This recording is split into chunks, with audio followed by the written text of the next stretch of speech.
Joshua chapter 24. That's where we'll be studying from tonight. And quickly, as you're turning there, I just want to say a few words before I get right into the sermon. Thank you so much for having me this week. I've been here a lot of times to Lost River, and I always enjoy my time here.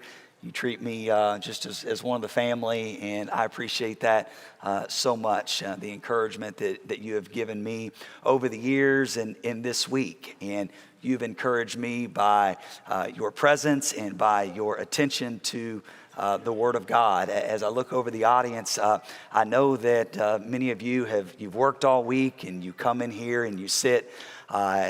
Many of you are parents and you have young children, and it's probably getting close to bedtime. That's not lost on me. I know that it can be a long, busy week, but thank you so much for being here and us worshiping together. I also want to make mention just to the song leaders. This church is blessed with some amazing song leaders, and the way that you lift your voices in praise to God is just so encouraging. So thank you, and thank you again to the elders for having me. And I also always have to make mention of Uncle Don and Aunt Myra. Thank you so much for hosting me. I always enjoy my time with Don and Myra. It's certainly a blessing to be with them. Joshua chapter 24, we find ourselves as we end our series at the end of the book. We introduced the series on Sunday by noticing that Joshua is raised up as the new leader. And then we talked about the children of Israel entering into the promised land by the miraculous crossing of the Jordan River. And we talked about the miraculous victory in Jericho. And then last night, we talked about the defeat that they had at Ai, but they staged a comeback and they were victorious. And as you continue reading on in the book of Joshua, you will see many more battles, but you will see eventually how the children of Israel divided up the land between the 12 tribes, and each of them given their inheritance. And the book ends, I think, fittingly with 3 speeches given by Joshua. It's in Joshua chapter 22 where he speaks to the 2.5 tribes of Reuben, Gad, and Manasseh, who were returning to their land that was east of the Jordan. And then in chapter 23, he speaks to the leaders of Israel, and he calls them to drive out the Canaanites. But it's in Joshua chapter 24 where he speaks to the entire nation at a place called Shechem. It's a place that had really deep history, an important place for the people of Israel. And so we read in verse 1 of chapter 24 that Joshua gathered all the tribes of Israel to Shechem and summoned the elders, the heads, the judges, and the officers of Israel, and they presented themselves before God. And so I just want you to notice that this was a holy gathering in a holy place. They weren't there to play games. They weren't there to be entertained. They were there to stand before God and to renew their covenant with Him. And when you think about Joshua chapter 24, this final chapter in this book, it kind of fittingly ends with their signing on the contract, because it's in the middle of this speech that we'll look at in more detail in a moment, where Joshua says, choose for yourselves this day whom you will serve, but as for me and my house, we will serve the Lord. It's a call to sign on the dotted line and to serve God alone. It's that challenge for us to have the courage to choose God again. No matter how much history that we've had with Him, we can still choose Him. Even though at times, like we've seen, that we suffer defeat, times where we drift off course, it's possible for us to choose again. And so the Israelites are several years, as I mentioned, into their journey into the promised land and that God has promised. And at this time in Joshua 24, Joshua is an old man, and I think he can see the finish line. And he brings the elders when they were years into conquering the promised land of Canaan. And it's his last formal address to all the Israelites. But I want you to notice that what he says, it doesn't originate with him, because he begins by telling them what the Lord has told him. And I just want you to notice a couple of things as we begin this evening, that when you read the rest of this speech in Joshua chapter 24, you'll notice two things. You'll notice that Joshua emphasizes the past realities of God's grace, or the past realities of God's faithfulness. He's not just reminding them of God's faithfulness in a general way. I want you to notice as I read this text here that he is reminding them in a very specific way, because Joshua begins by reminding them of God's faithfulness. Just read with me down in verse 5. In verse 5, it says, "And I sent Moses and Aaron, and I plagued Egypt with what I did in the midst of it. And afterward, I brought you out. Then I brought your fathers out of Egypt, and you came to the sea. And the Egyptians pursued your fathers with chariots and horsemen to the Red Sea. And when they cried to the Lord, he put darkness between you and the Egyptians, and made the sea come upon them and cover them. And your eyes saw what I did in Egypt, and you lived in the wilderness a long time." Just notice in that text what the emphasis is. The emphasis is on what God has done for them. And just notice that it's really a display of God's mighty power that he had shown the children of Israel. He says, "I delivered you out of Egypt. I brought you through the Red Sea." In other words, there's no way Israel could have pulled this off on their own. The only way they were able to accomplish and receive this inheritance was by the faithfulness of God. I mean, they were doomed unless God stepped in and he acted. And you notice at the end of verse 7, it's kind of true in the wilderness as well. Did you notice that it says that then you lived in the wilderness for a long time? That's a reminder that the only reason they were able to survive in the wilderness for 40 years was because God provided for them. God provided the manna. God provided the water from the rock. And so what we see here is another testimony of the grace of God. That from Abraham, Isaac, and Jacob, and then Moses in the Exodus out of Egypt and the parting of the Red Sea, it is all God's grace and faithfulness. Drop down to verse 11 and notice what it says. "And you went over the Jordan and came to Jericho, and the leaders of Jericho fought against you. And also the Amorites, the Perizzites, the Canaanites, the Hittites, the Girgashites, the Hivites, and the Jebusites. And I gave them into your hand. And I sent the hornet before you, which drove them out before you, the two kings of the Amorites. It was not by your sword or by your bow. I gave you a land on which you had not labored, and cities that you had not built, and you dwell in them. You eat of the fruit of the vineyards and olive orchards that you did not plant." I mean, you notice there what God is saying is that, yes, you fought battles. Yes, you worked hard. There's no denying that they battled. But he is reminding them of all the things that he did for them, all the things that he provided for them that they could not have provided for themselves. And he's reminding them that they've had nothing to do with their receiving of the inheritance, that it would not have been anything except for his faithfulness. And I want to stop there and just say, doesn't that remind you of our salvation? I mean, doesn't that remind you of the relationship that we have with God, the faithfulness that he's shown towards us?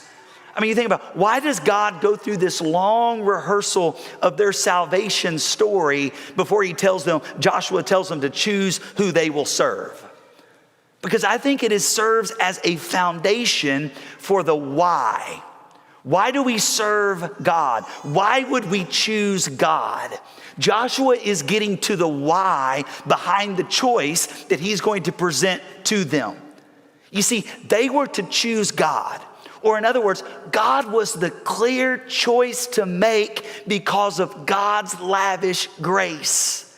And it's no different for us. We choose God, and the why is because of the grace that he has shown to us. I think that's why Paul writes, we won't turn there, but it's in Romans chapter 12 at verse 1, where Paul says, "Therefore I urge you, brothers, in view of God's mercy, to offer up your bodies as a living sacrifice, holy and acceptable to God, which is your reasonable service. Did you notice that? In light or in view of God's mercies, Paul says you give your whole body or you give your whole life. You offer up everything that you have. Why? In light or in view of God's mercy. That's what God is saying to the Israelites. In view of my mercy, in view of my grace, choose to serve me and only me and no one else. Think about our situation. Think about how we know of the mercies of God today, this side of the cross. Knowing the sacrifice of Jesus that he made for us. God says, I sent my son to die for you. He conquered sin and death and was raised to life. And now you're raised to life if you choose him as your Savior. See, I want us to understand this important concept tonight, that we don't obey God and we don't serve to earn his favor. Let's grasp this tonight, that as we obey and as we serve God, we do it because of his favor or in view of his mercy. And because of that, here's what Joshua, I think, presents as the response to God's grace or the response to God's faithfulness. That's what we see in Joshua chapter 24 at verse 14, where he says, now therefore, fear the Lord and serve him in sincerity and in faithfulness. Put away the gods that your fathers served beyond the river and in Egypt and serve the Lord.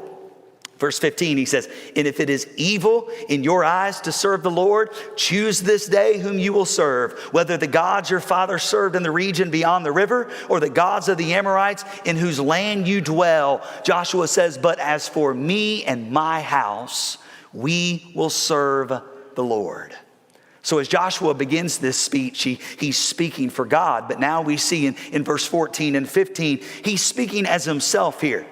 And he is calling them to this exclusive commitment to the Lord. He says, you fear him, serve him faithfully. He's telling them, throw away all of the other gods. He uses that verb to serve over and over again in his speech. And Joshua is saying something very interesting here, that if you don't want to serve the Lord, you will serve someone or something. There will be a God in your life. And what he says in this text is, really there are three options. He says you can serve the God of your forefathers while they lived in, they'd served while in Ur of the Chaldeans. That's what the idea is of beyond the river refers to. The gods served beyond the river Euphrates, the gods of the Babylonians. And then he mentions the gods that they served in Egypt. These were, of course, quite different from the gods of Babylon, but they really were the gods of the Nile. But you remember that the plagues really showed the Egyptian gods to be powerless. But then he mentions, well, you can choose to serve the God of the Amorites in whose land they were living. And when you think about the gods of the Amorites, these were, all the false gods are horrible, but you think about the Canaanite gods would include Molech, which offered sacrifices of infants to this false god. And so understand here that what Joshua is saying is the choice isn't between the true and living God and false gods. When he mentions these three things, the God of your fathers or the God served in Egypt or the God of the Amorites, he's really saying the choice that of those three things are three sets of false gods. And I think the irony is like, all right, you can check a box here. If you look at all three of these, which loser do you want? Which loser do you want to pick here? But Joshua says, as for me and my house, we will serve the Lord. We will serve the Lord. This passage reveals to us that just as maybe we've made a commitment to God in the past, that it's important for us to make a commitment to God now. And I want you to just consider, let's take stock for just a moment as we wrap up this series and just think, is it possible that maybe we've picked up some idols along the way? Is it possible that we've exchanged God, the living God, for some false idol? It's possible for us even as Christians to even maybe at times to allow ourselves to be carried away by the false gods of this world and even pass down idols from generation to generation. And so I think it makes sense for us to just stop and take some inventory of our lives and ask, is there an idol in my life, or is there something that has the potential to be an idol in my life? And of course, when we're talking about an idol, we're just simply, you can define an idol as anything or anyone that you allow to control your thoughts and your actions. An idol is anything that you desire the most, what you will pour your resources into, that you will pour everything you have into no matter the cost. You see, it's possible, we learned from this story, that it's possible to drift away from God and just drift into idolatry. So what Joshua does as before he passes away, he calls them again to choose God. And I want us all to understand this, and I think it's important. All the young people, I really want you to listen to me at this point. Our lives are the product of our choices. We are profoundly affected by the choices that we make in life. We are affected by the good choices that we make in life, and we are affected by the bad choices that we make in life. And our decisions, our choices, they reveal our devotion. If you show me your decisions, or if I show you my decisions, I'll show you where my passions are. I'll show you where my loyalties are. I'll show you where my heart is. And so tonight we need to consider within ourselves, have I been choosing wisely? Because the Bible tells us that our lives are a product of our choices. It's not a product of chance. Our lives are a product of the choices that we make. And our choices determine our eternal destiny. We are where we are tonight. We are who we are because of the choices that we've made, good or bad. We are responsible for our choices. I mean, in fact, you can go all the way back to the garden where God created man, and God created man with free will and put him in that perfect environment. And it was pretty simple, obey me or die. That really was the choice. It's really that simple. I'm not saying that the choice is easy. I'm just saying that at times, I think we can overcomplicate the choice. We can overcomplicate the choice and make it seem as if, well, there's just so many options. No, really, it boils down to two choices. You can look at Matthew chapter 7, where Jesus in the Sermon on the Mount tells us about two roads. There's the narrow road that leads to life, and there's the wide road that leads to destruction. There are two paths that we can take. Or in Colossians chapter 1, we can learn what the Apostle Paul writes, that God has delivered us from the domain of darkness into the kingdom of his beloved Son. In other words, there's a kingdom of darkness and there's a kingdom of light. Which will you choose? It boils down to two choices. Again, I'm not saying that the choice is easy, but I'm saying that the choice isn't complicated. And Jesus was constantly pushing people to make that choice. But I think at times we would rather just spend our lives just drifting on rather than making a choice. But Jesus was constantly preaching for decisions. And this is what Joshua was doing. Joshua was preaching for decisions. He was saying, choose today.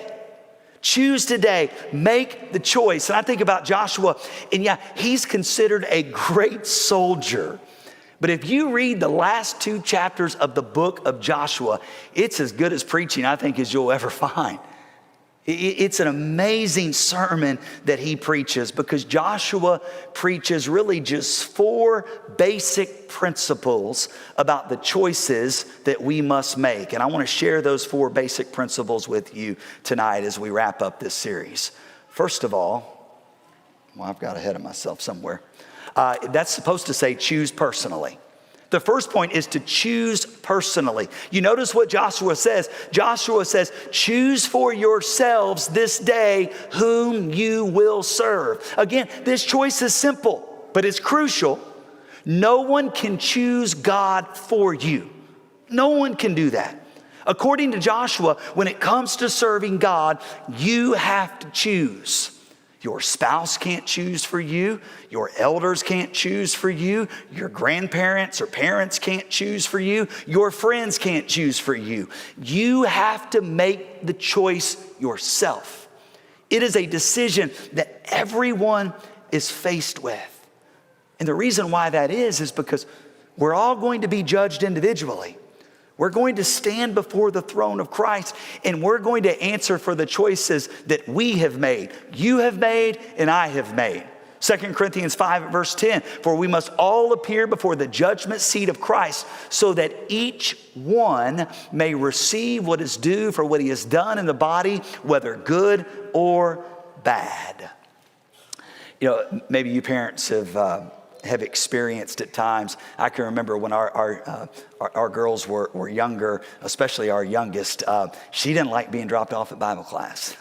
And she put up quite a fit when she was little about being left. But, you know, you got to do what you do. And so you just leave them crying. Makes you feel really good. But you just leave them crying. And you don't really give them a choice, right? But the fact of the matter is at some point,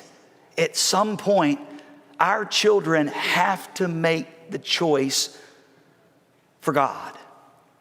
Now, you being here tonight, if you're a parent here tonight, it's clear that you've made the choice that you want to raise your children to know God. It's your prayer for them to choose God. But at some point, they are going to come to their own time and place where they have to decide to choose God for themselves. And so when it comes to our faith, have we really ever owned our faith? Have we really ever chosen God for ourselves? Or is it because we have just, as we say, been raised in the church? We've just been going to church our entire lives, and it's just what we've always done. And mom and dad told me that this was the right thing to do, and so I guess I better do it. Is that why we're here? Is that why we serve God? Or have we made the choice within ourselves, in our own mind, in our own soul and spirit to say, this isn't my parents' faith. Yes, my parents taught me to love God, to know God, but I have made the personal choice to serve God. I think about Joshua. Joshua owned his faith. You can look back at his life and the choices that he made. Joshua was there when Moses came down from Sinai with the revelry in the camp with the golden calf. It was Joshua who made the choice. I think it was a hard choice for him to stand beside Moses. Joshua was making the choice there. I'm serving God. Or you think about when the spies came back and they said, oh, there's no way we can take the land. There's giants there. Joshua stood up and he said, we can go in, we can take it because God will give it to us. Remember, he chose to stand next to Caleb and say, let's trust in God's power. So if you think about this point in his life in Joshua chapter 24, Joshua's life was the sum of the choices that he personally made. And we're going to have to make that same choice as well. We're going to have to choose in some tough situations. Am I going to stand up and be counted among the people of God? Jesus would say in Luke 14, whoever does not bear his own cross and come after me cannot be my disciple. We must choose personally. Second of all, we must choose purposefully.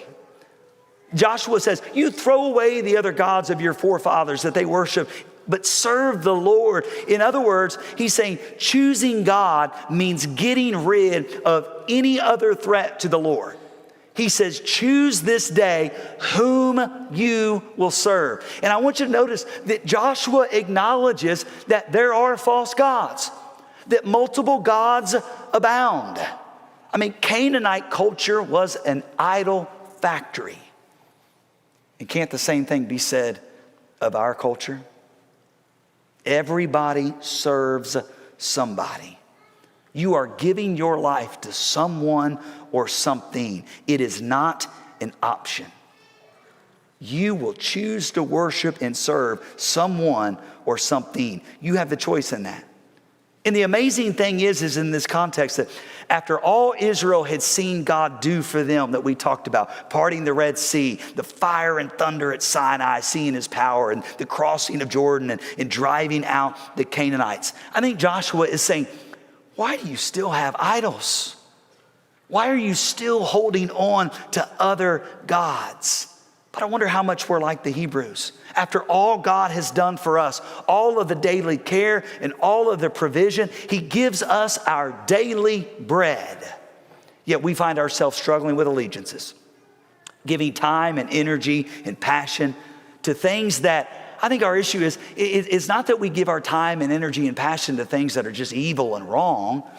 I think what I struggle with is giving my time and energy and passion to things that are eternally trivial, to things that in the end don't matter. Would you agree that we can become tranquilized by trivial matters and trivial pursuits in our lives? It always amazes me that John ends his first letter in chapter 5 at verse 21. It just ends by saying, keep yourself from idols.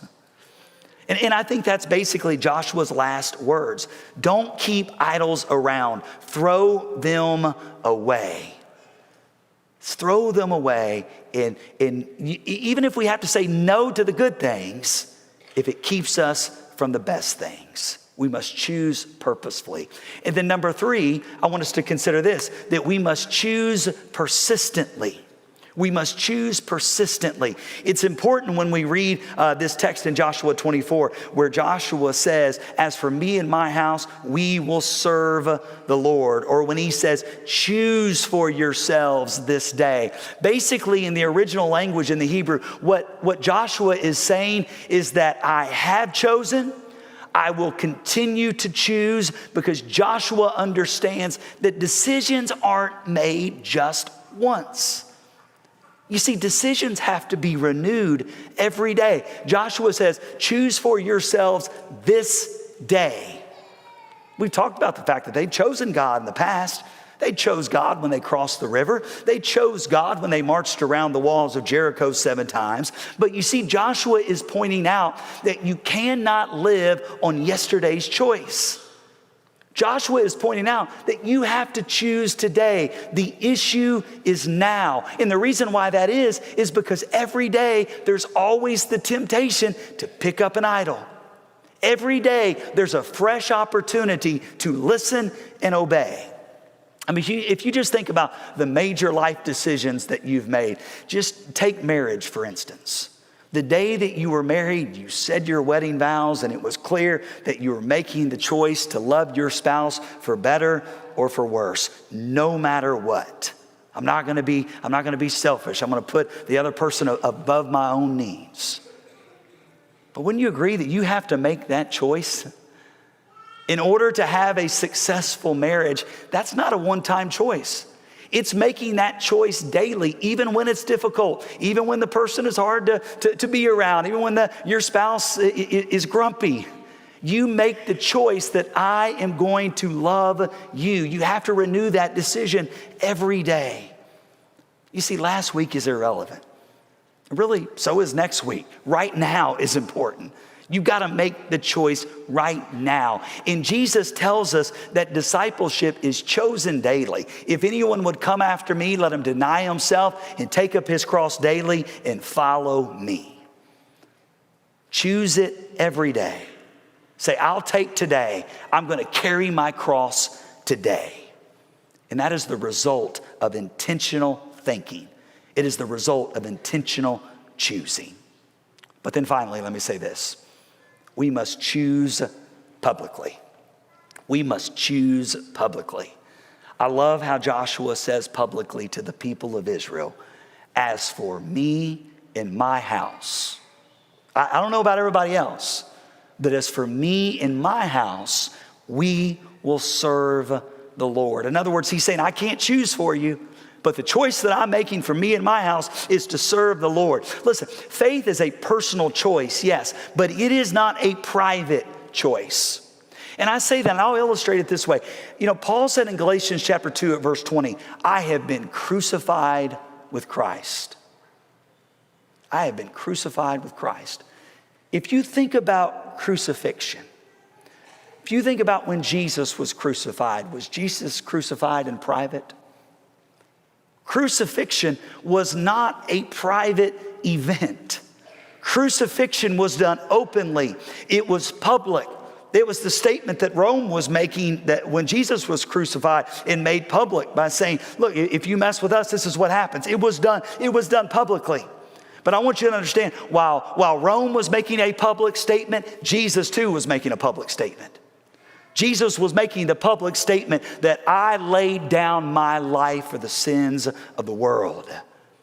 And Jesus wants us to choose him. You know, in many matters, really, to not make one choice is to make another. If you're sick and the doctor says, you know, if you want to get better, here's the medicine that you need to take, and you choose not to take the medicine, you're choosing to remain sick. And in the same way, if we just say, oh, I'm not going to make a choice tonight. No, you are making a choice. You are making a choice to reject God.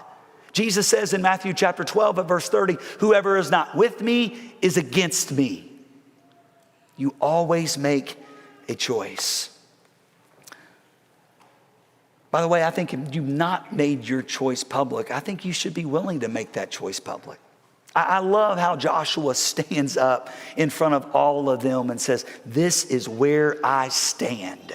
I love his courage to say that as the leader of my home, it's going to be this way. As the leader of my home, we're choosing to serve the Lord. Nobody wondered where Joshua stood. It was clear where he stood. He's saying, this is the day that I pledge my allegiance to God. And I think it's a reminder for us that our Christianity is not meant to be lived in secret. If we have truly decided to live for God, we shouldn't be afraid to make that choice. We shouldn't be afraid to stand up and say, I have pledged my allegiance to Jesus Christ. God doesn't want us wavering back and forth. There shouldn't be any question or debate about which side we are on. Joshua said, I'm living this way.